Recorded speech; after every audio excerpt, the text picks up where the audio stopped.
예수님과 제자들이 빌립보 가이사랴 여러 마을로 선교를 다니시다가 주님은 제자들에게 물으셨습니다. 사람들이 나를 누구라고 하느냐? 이 질문에 제자들은 들은 바대로 답변했습니다. 어떤 사람은요, 주님을 세례 요한이라고 하더이다. 또 어떤 사람들은 엘리야 선지자가 다시 살아났다. 그 800년 전에 돌아가신 엘리야 선지자가 다시 살아났다. 이렇게 얘기하고, 또 어떤 사람들은 그냥 선지자라고 합니다. 이렇게 얘기했습니다. 주님은 재차 물으셨습니다. 그러면 너희는 나를 누구라고 하느냐? 라고 물으시니까 망설임 없이 베드로가 주는 그리스도이십니다. 이렇게 답변을 했습니다. 예수님은 베드로의 그 고백을 바로 받아들이시고 이 사실을 함부로 아무에게 이야기하지 말라 이렇게 주의를 주셨습니다. 예수는 누구인가? 이 질문은요, 정말 거대한, 정말 중요한 큰 질문입니다. 이 질문에 베드로는 바로 정답을 얘기했습니다. 주님은 그리스도이십니다. 그리스도는 우리가 알듯이 기름 부음을 받은 사람, 그런 말이 뜻이고, 그 말은 왕이시라는 말입니다. 왕. 그러면은 왕도 그냥 왕이 아니라 세상의 모든 불의를 다 바로잡을 궁극적이고 절대적이고 최종적인 왕을 얘기하는 것입니다. 베드로와 제자들이 얼마나 예수님을 기대를 가지고 예수님을 따랐는지는 성경 이곳저곳에 다 나타나 있습니다. 그리고 예수님이 말로만 그리스도가 아니라 예수님이 이 수시로 보여주시는 이 초자연적인 능력들, 그 능력을 보여주시니까 한껏 예수님에 대한 신뢰도가 막 하늘을 찌르고 올라갔죠. 그런 엄청난 예수님의 오른팔이라고 믿었던 그 베드로는 그야말로 자기의 자존감이 정말 하늘로 찌르고 올라갔을 것입니다. 베드로는 내 인생은 이제 완전히 폈어. 내가 곧 예수님 다음에 이 넘버 2가 돼서 내가 이 문고리 권력이 돼가지고 앞으로 떵떵거리면서 살 수 있을 거야. 그런데 갑자기 예수님이 듣기에도 이해가 되지 않는 말씀을 하시기 시작합니다. 나는 그리스도가 맞는데, 하지만 네가 생각하는 그리스도가 아니야. 응? 네가 생각하는 그런 왕이 아니야. 나는 곧 인자는 곧 체포돼서 재판받을 것이고, 그리고 많은 고난을 받고 얻어맞고 죽게 될 거야. 그리고 3일 만에 다시 살아날 것이지. 이 인자, the son of man, 이 인자라는 말을 들으면은 우리들은 별 느낌이 없지만 유대인들은 바로 다니엘서 7장이 생각납니다. 그래서 거기에 나오는 인자 같으신 그 신적인 존재를 바로 떠올린다고요. 그리고 그 인자는 천사들과 함께 찾아와서 세상을 바로잡을 그런 신적인 존재, 그것을 떠올린다고요.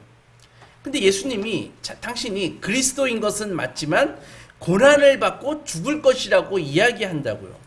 그래서 한술 더 떠서 재판받고 사형당하실 것이라고 말씀하시니까 이것은 정말 아주 생소하고 사실 이상한 말씀으로 제자들과 유대인들에게 들린다고요. 지금까지 어느 누구도 메시아 하면은 왕이거든요. 궁극적으로 모든 불의를 다 바로잡고, 정의를 바로 세우고, 그 사람이 메시아인데, 그 메시아가 고난받고 죽을 거다, 고난받고 두들겨 맞고 죽을 거다, 그렇게 얘기하는 랍비나 종교 지도자는 아무도 없었다고요. 악과 불의를 종식시키고 바로잡아야 할 인물이 고난이라니, 고난받고 죽어버리면 어떻게 악을 이길 수 있냐. 이게 말이 안 되는 것이라고요. 아마도 예수님이 그 말을 하시니까 베드로는 아마 당시 유대 사회를 혼란하게 했던 가짜 메시아가 생각났을 것이라고요. 얼마 전에 예수님 좀 전에 유다라고 하는 그 사이비 메시아가 나타나서 사람들을 모으고 밀란을 일으켰다가 로마에게 아주 잔혹하게 진압돼가지고 처형당한 적이 있었기 때문입니다. 만약에 지금 자기가 쫓아다니는 이 예수님도 이 유다와 같은 운명이라면 자기는 어떻게 되냐? 이 닥쳤던 개는 고사하고 한패로 취급돼가지고 멸문지화를 받을 거 아니냐? 별 생각이 다 들었을 것입니다. 그래서 예수님의 말이 끝나자마자 베드로는 예수님에게 정말 거칠게 항의했다고요. 한쪽에 예수님을 몰아세우고요. 이렇게 예수님에게 거칠게 항의했다고요. 왜 이렇게 베드로가 흥분했을까요? 여러분, 가짜 사랑과 진짜 사랑의 차이가 무엇입니까? 차이는 이렇습니다. 가짜 사랑은 자신의 행복을 위해서 남을 이용하는 것이 가짜입니다. 가짜 사랑에는 언제나 조건이 붙습니다. 자신을 인정해주고 자신에게 좀 도움이 되는 사람에게는 사랑을 합니다. 가짜 사랑은 언제나 사랑할 때 빠져나갈 구멍을 만들어 놓고 자신에게 해가 된다 싶으면 눈치를 보고 있다가 즉시 적절할 때 몸을 빼버리죠. 어때요? 지혜로워 보이나요? 하지만 진짜 사랑은요, 남의 행복을 위해서 자신을 내주는 것입니다.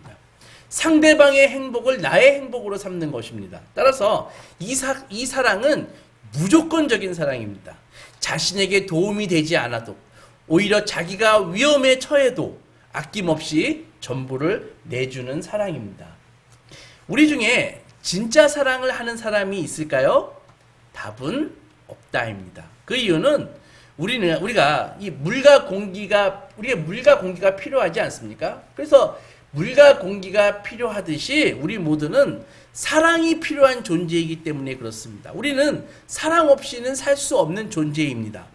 그래서 모든 관계에서는 어느 정도 이해타산이 다 개입될 수밖에 없습니다. 그래서 인간의 사랑은 조건적인 사랑입니다. 물론 개 중에는 우리 선임 목사님처럼 아주 사랑의 능력이 뛰어나신 분이 있습니다. 그러나 인간의 사랑은 분명히 한계가 있습니다. 우리 모두는 진짜 사랑을 갈망해요. 하지만 정작 우리 자신은 진짜 사랑을 할 능력이 없다는 게 문제인 것이죠. 세상에는 사랑을 주려는 사람보다 사랑을 필요로 하는 사람이 압도적으로 많습니다. 그래서 우리는 사랑을 받아야 됩니다. 우리에게 아무것도 바라는 것 없이,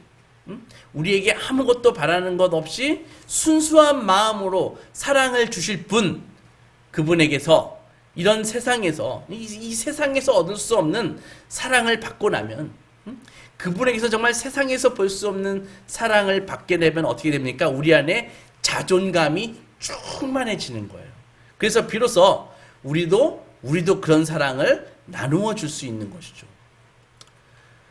우리가 알듯이 우리를 이 세상에서 찾을 수 없는 사랑으로 사랑해 주실 분이 누구십니까? 바로 우리 주 예수 그리스도이십니다. 예수님은 성자 하나님이시죠. 삼위 하나님, 성자, 성부, 성령 하나님께서는 영원전부터 완전한 사랑으로 서로를 사랑하시기 때문에 인간의 사랑이 필요 없으십니다. 하나님의 사랑에는 고갈이라는 게 없어요. 그래서 우리가 필요한 모든 사랑은 바로 하나님 안에 충만하게 있으신 것입니다. 그래서 우리는 오직 하나님에게서만 온전한 사랑을 받을 수 있습니다. 많은 사람들이요, 다른 사람들의 시선에 막 연연하죠. 다른 사람들이 자기에게 악플이라도 달면은, 나쁜 소리라도 하면은 아주 못 견디는 사람들 많이 있습니다. 다른 사람들이 인정하지 않으면은 아주 힘들어해요. 견디지 못하는 사람들이 많이 있어요. 그러다가 예수님과 진짜 관계를 맺고 예수님의 사랑을 진짜 받으면 그분의 사랑 덕분에 더 이상 다른 사람들의 그 평판이나 다른 사람들의 그 나를 욕하는 그런 것이나 이런 것에 감정이 그렇게 크게 요동치지 않게 됩니다. 다른 사람이 아주 내 눈앞에서 실망스럽게 행동해도 그렇게 크게 실망하지 않게 돼요. 주님께 풍성한 사랑을 받기 때문에 더 이상 사람들의 사랑에 목말라 하지 않습니다. 그 덕분에 어떻게 될까요? 오히려 친구들을 더 잔잔한 마음으로 있는 그대로 사람들을 사랑할 수 있게 되고, 사람들에게 무엇인가를 바라지 않게 되고, 남들을 있는 그대로 사랑하게 되는 것입니다. 예수님의 사랑을 진짜 받으면은 다른 사람의 사랑에 연연하지 않습니다. 진짜 사랑을 하게 되고 상대방이 나를 사랑해 주지 않더라도 상관없이 그를 사랑하게 됩니다. 이런 사랑은 나누어 줄수록 더욱 큰 사랑이 되는 것입니다. 왜 하나님은 우리를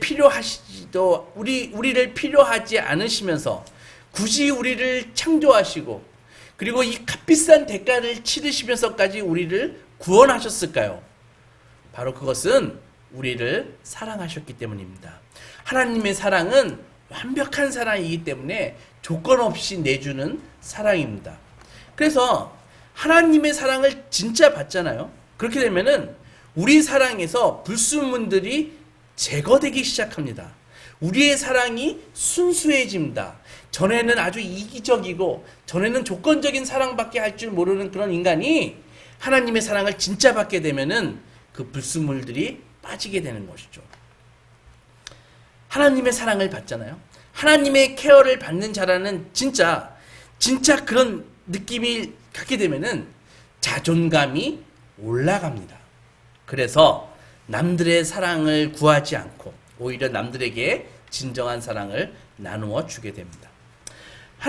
예수님의 사랑과 희생은 우리에게 있어도 되고 없어도 되는 그런 것이 아니라 반드시 필요한 것입니다. 우리 집에 친구가 진짜 그랬다는 것이 아니라 제가 가끔 그러는데 친구가 놀러 와가지고 같이 콜라를 마시다가 책상에 나의 노트북이 있는데 노트북을 한참 쓰고 있는데 그 노트북에다가 탁 쳐가지고 콜라를 확 엎어버렸다고 칩시다. 이 기판 키보드가 이게 막혀있는 것 같지만 뚫려 있어요. 이 콜라 바로 스며들어 버려가지고 그래서 확 뒤집어가지고 막 콜라를 털어냈는데 이미 왕창 콜라가 스며들어가가지고 그래서 작동이 안 되는 거예요, 노트북이. 그래서 AS 센터에 갖고 가 보니까는 아이고 고객님 메인보드가 다 맛이 갔어요. 이거 갈아야 됩니다. 견적은 110만 원입니다. 그렇게 나옵니다. 제가 메인보드 한번 가려고 가봤어요. 어떻게 할까요? 친구가 콜라를 엎어가지고 내 노트북 망가뜨렸어요. 우리는 여기서 두 가지 태도를 취할 수 있습니다. 첫째로 친구에게 문자 날리는 것이죠. 친구야, 110만 원 견적 나왔댄다. 내 통장으로 100만 원 송금해줘. 10만 원은 깎아줄게. 이렇게 하든지 아니면은 괜찮아, 신경 쓰지 마 라고 하든지 두 가지 경우밖에 더 하겠습니까? 이 설교를 듣고 계신 우리 성도님들은 아마도 후자처럼 너그럽게 넘어가실 것 같아요. 그렇다면 그것으로 끝입니까? 용서한 친구는 비용을 들어가지고 노트북을 수리하거나 노트북 없이 지내야 되죠. 그러니까 무슨 말입니까? 용서는 반드시 대가가 필요하다는 것입니다. 이 문제는 돈 문제뿐만이 아니에요. 예를 들어서 어떤 경쟁업체에서 우리가 판매하는 상품에 대해서 막 험담을 해서 우리가 입찰에서 떨어졌다고 칩시다. 아니면 어떤 친구가 자꾸 나를 험담해가지고 다른 사람들이 나를 나쁜 사람이라고 그렇게 여기게 됐다고 칩시다. 이렇게 남에게서 기회도 빼앗고 행복도 빼앗고 나쁜 평판을 주는 거, 이런 것도 다 이게 빚을 지는 것이라고요. 정의를 어겨도 빚을 지는 것이라고요. 이렇게 누군가가 내게 빚을 지면은 두 가지 선택밖에 없어요. 첫째, 한 가지 선택은 나에게 악하게 군 사람에게 한 가지 선택은 어떻게 해야 되는 것입니까? 내가 복수하는 것이죠. 그죠? 나에게 해를 끼친 만큼 똑같이 돌려주는 것이죠.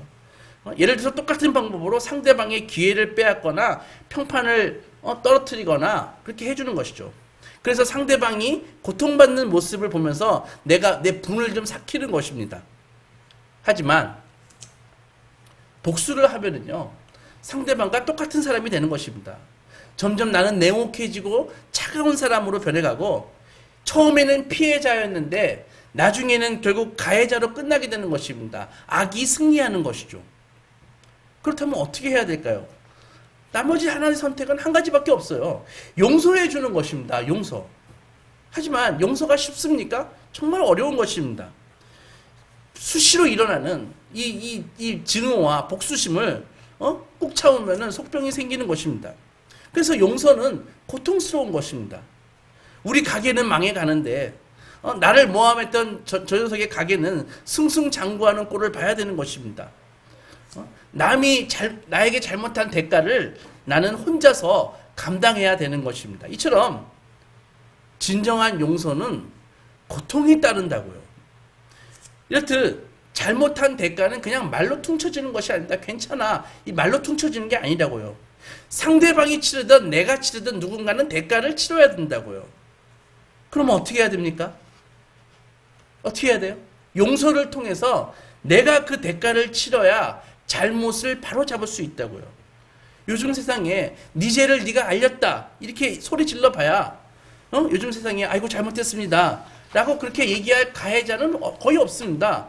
그냥 복수가 복수를 낚는 악순환이 계속될 뿐입니다. 내가 복수심을 누르고 그리고 스스로 내가 좀 대가를 치러야지 그나마 상대방이 내 말을 듣고 잘못을 바로잡을 가능성이 생기고 설령 그렇지 않다고 해도 최소한 용서는 복수의 악순환을 끊을 수 있다는 것이죠. 고통이라는 대가를 치러야 잘못을 바로잡을 수 있기에 하나님께서는 이렇게 말씀하십니다. 인류의 죄를, 너희의 죄를 용서할 수 있는 유일한 길은 고통이라는 대가를 치러야 된다. 누군가는 그 대가를 치러야 하기에 너희가 아니면 내가 치러야 된다. 너희가 아니면 내가 죄의 형벌을 받아야 된다. 라고 말씀하신 것입니다. 이렇게 누군가는 죄의 대가를 치르지 않으면 죄는 없어지지 않는 것입니다. 하나님이 우리를 심판하시지 않고 용서하실 수 있는 길은 스스로 십자가에 달려서 형벌을 받으시는 것입니다. 그래서 예수님은 오늘 본문에서 내가 고난을 받아야만 한다라고 말씀하신 것입니다. 로마서 6장에서 말씀하셨듯이 죄의 대가는 무엇입니까? 죽음입니다. 예수께서 우리를 위해 죽으심으로써 그 대가를 치르신 것입니다. 그러면 여기서 우리는 의문을 가질 수 있습니다. 예수님은 부처님이나 공자님처럼 그냥 노쇠해서 늙어서 돌아가시면 안 되나? 그런 다음 그냥 늙어서 돌아가신 다음에 내가 너희 죄를 위해서 죽었다 이렇게 얘기하면 되지 않을까요? 아니면 십자가는 너무 고통스럽고 처참하니까 그냥 절벽에서 그냥 뛰어내리든지.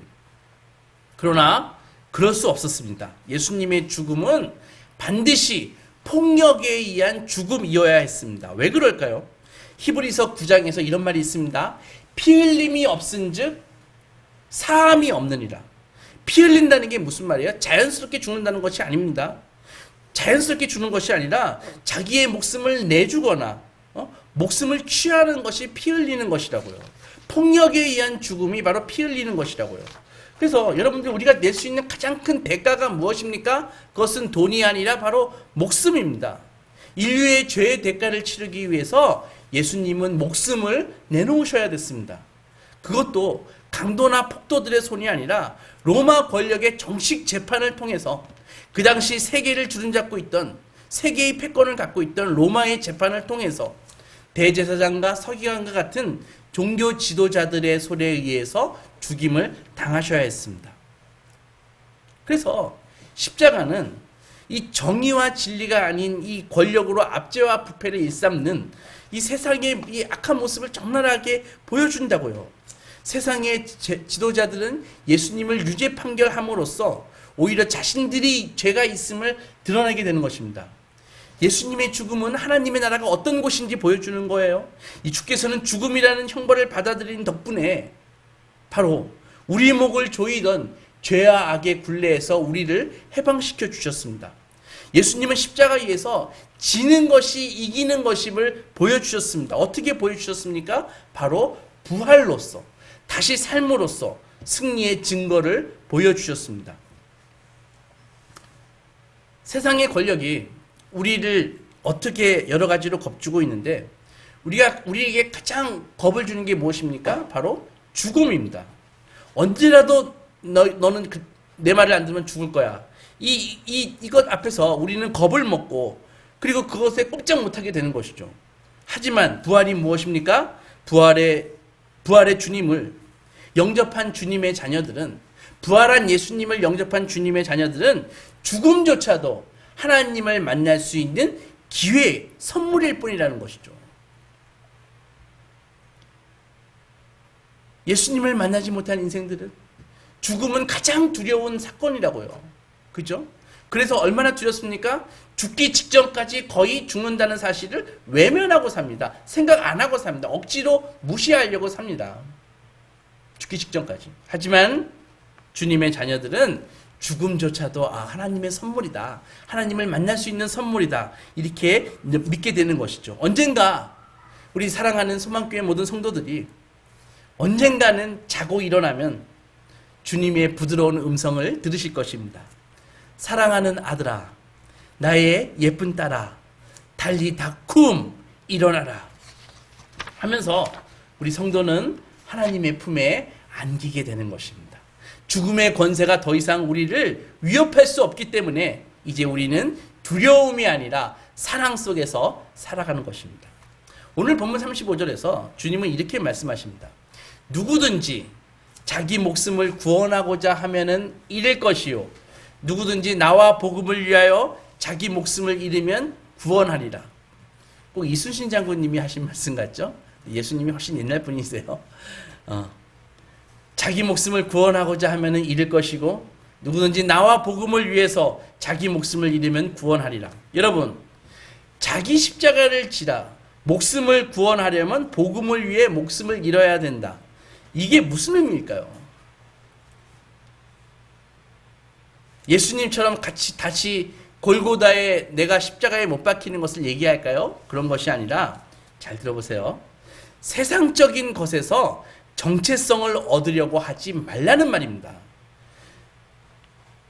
예수님은 그대로 바로 이어서 말씀하시지 않습니까? 너희가 온 천하를 얻고도 자기 목숨을 잃으면 무엇이 유익하리요? 라고 말씀하신 이유가 여기에 있다고요. 여러분, 우리가 사는 세상은 우리에게 아주 강력한 메시지를 줍니다. 어떤 메시지를 줍니까? 너가 이것을 얻어야지 자존감을 얻을 수 있을 거야. 너가 괜찮은 지역에 아파트를 소유해야지 네 자존감이 만족될 거야.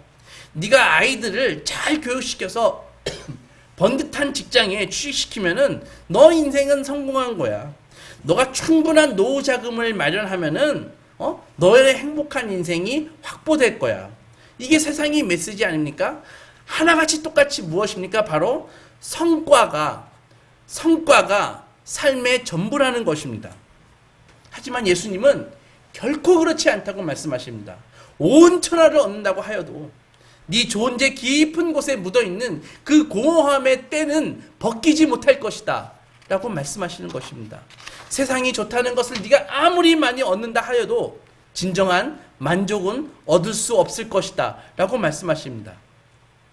하지만 성경은 만일 누구든지 다른 사람에게서 인정받고 다른 사람에게서 사랑받고 아니면 경제적인 성공에서 돈을 많이 버는 것에서 삶의 의미를 찾으려고 한다면 그런 것이 무너지는 순간 네 자신이 무너질 것이다 라고 경고하시는 것입니다. 이것이 우리가 생각하고 있는 그 믿음과 정반대 아닙니까? 주님은 이렇게 말씀하십니다. 성과에서 네가 무엇을 이룬 것에서부터 너의 정체성을, 너의 존재의 의미를 찾으려는 짓을 이제 그만해라. 이제 내가 새로운 방식을 알려주봐. 낡은 정체성을 갖다 버려라. 그리고 너는 나와 복음에서, 예수 그리스도와 복음에서 삶의 의미를 찾아라 라고 말씀하십니다. 주님은 계속해서 너는 머리로만 배워서는 안 된다. 아무 소용이 없다. 나의 삶을 보거라. 나는 십자가로 가는 삶이었다.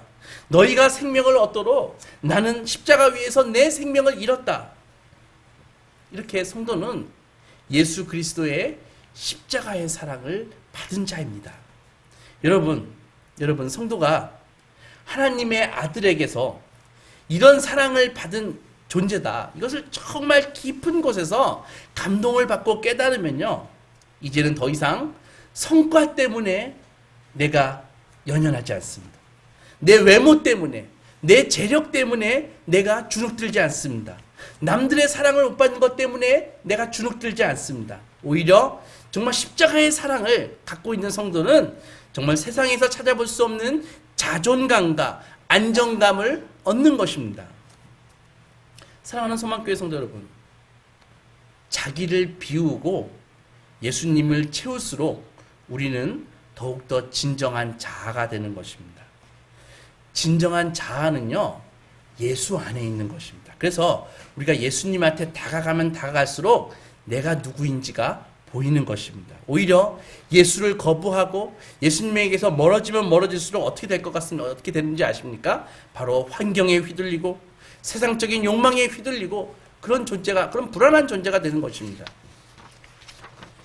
우리는, 저와 여러분 같은 이런 평범한 사람은 그런 생각을 안 하는데, 어떤 사람들은요, 나는 무엇일까라는 생각을 하는 사람들이 있습니다. 나는 누구일까라는 생각을 하는 사람들이 있습니다.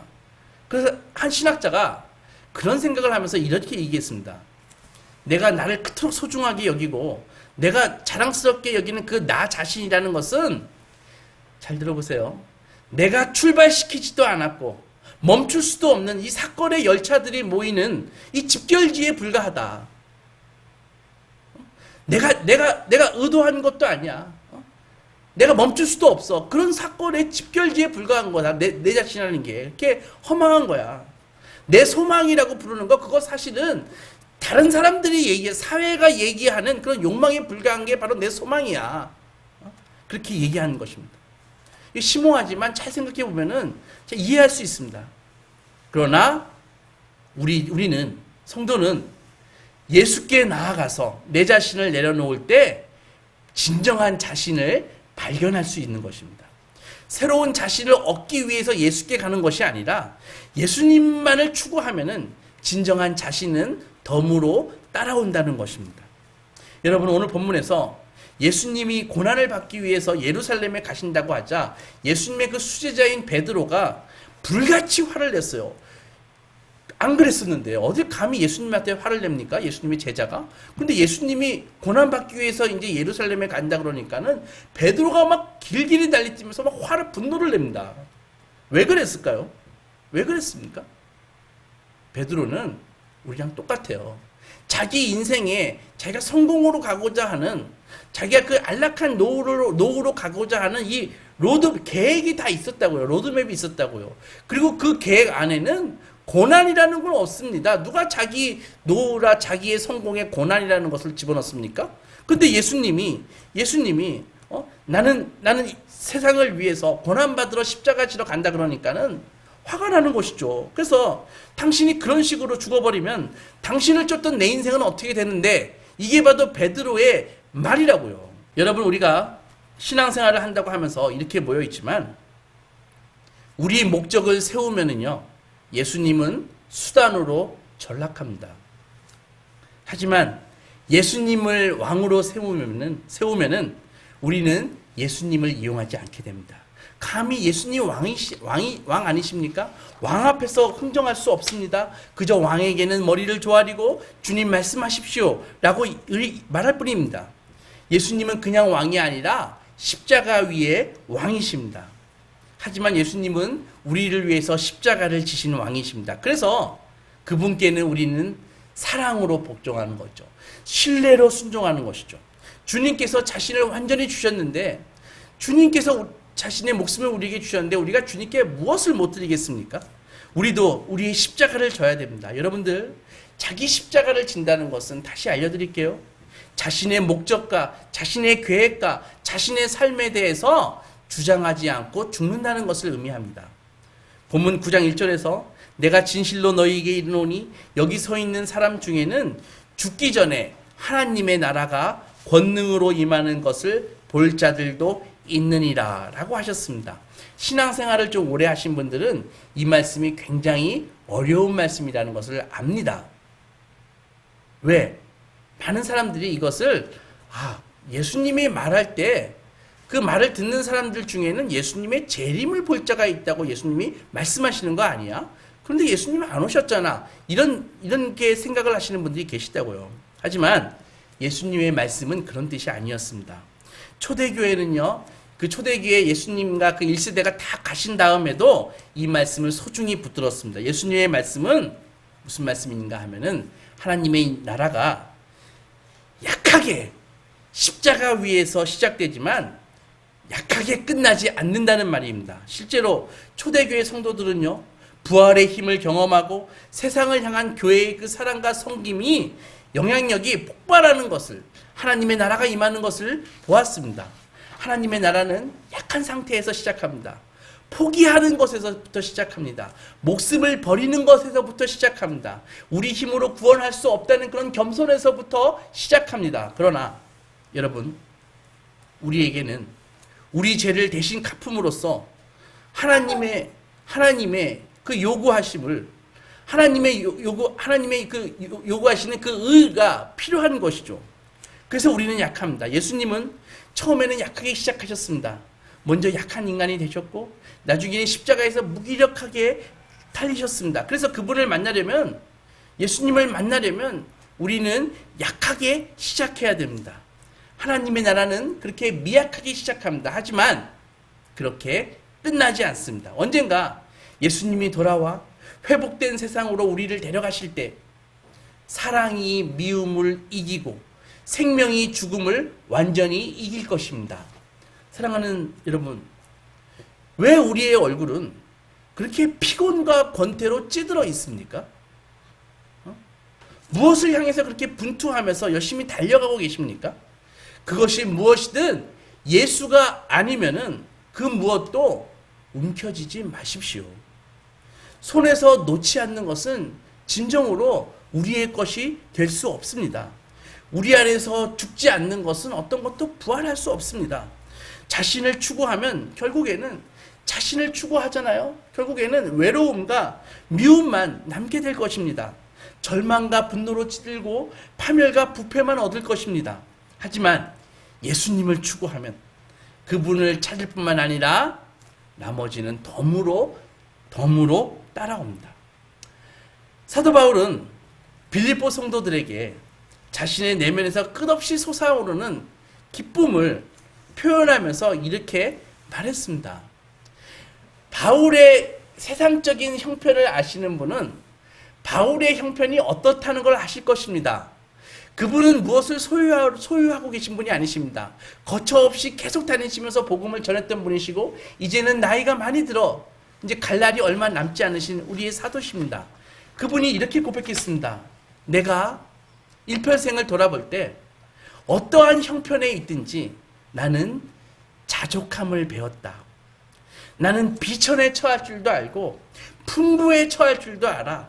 모든 일, 곧 배부름과 배고픔과 풍부와 궁핍에도 처할 줄 아는 일체의 비결을 배웠다. 내게 능력 주시는 자 안에서 내가 모든 것을 할 수 있느니라. 사랑하는 여러분, 우리 이 지혜를 얻고 예수를 추구해서 참된 자신을 찾으시는 소망의 성도들이 되시기 주님의 이름으로 축원합니다.